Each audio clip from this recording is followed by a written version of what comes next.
ان النفس لامارۃ بالسوء، یہ ہمارے جو اینیمل انسٹنکٹس ہیں یہ بالکل بلائنڈ ہیں،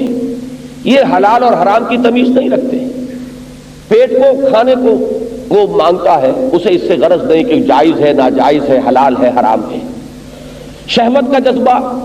جب انگڑائی لیتا ہے تو انسان اندھا بہرا ہو جاتا ہے، اسے جب جائز اور ناجائز کا جو فرق ہے وہ بہت ہی کچھ کٹھن سا اور بھاری سا محسوس ہونے لگتا ہے۔ اسی طرح مال کی محبت یہ انسان کو اندھا بہرا کر دیتی ہے، حلال اور حرام کی تمیز سے اس کو بالکل یوں سمجھیے کہ اس کی آنکھیں بند کروا دیتی ہے۔ ایک طرف تو یہ کہ ہمارے اپنے اندر سے تقاضا ابھرتا ہے، اور وہ تقاضا جو ہے ہمیں اللہ کے حکم کے خلاف چلنے پر آمادہ کر رہا ہے۔ وما ابرئ نفسی ان النفس لامارۃ بالسوء۔ دوسری طرف ماحول ہے، اس کے کچھ تقاضے ہیں، اس کا ایک چلن ہے، اس کا ایک رخ ہے، اس کی اپنی ویلیوز ہیں، اور آپ جب اس کا ایک جز ہیں تو ظاہر بات ہے کہ اگر آپ اسی کے مطابق چلیں گے تو آپ کے لیے سہولت ہے، کوئی فرکشن نہیں،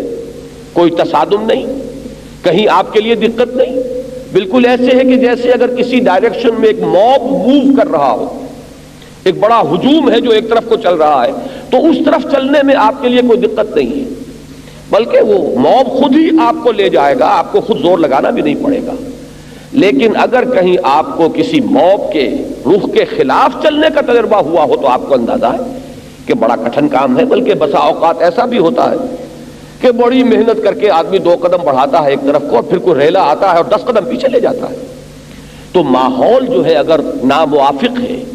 وہ ماحول اگر بندگی رب کے اصول پر نہیں ہے تو اس میں ایک تصادم ہوگا۔ یہ ہیں وہ راستے، یہ ہیں وہ مشکلات کہ جو اس عبادت رب میں حائل ہوتی ہیں،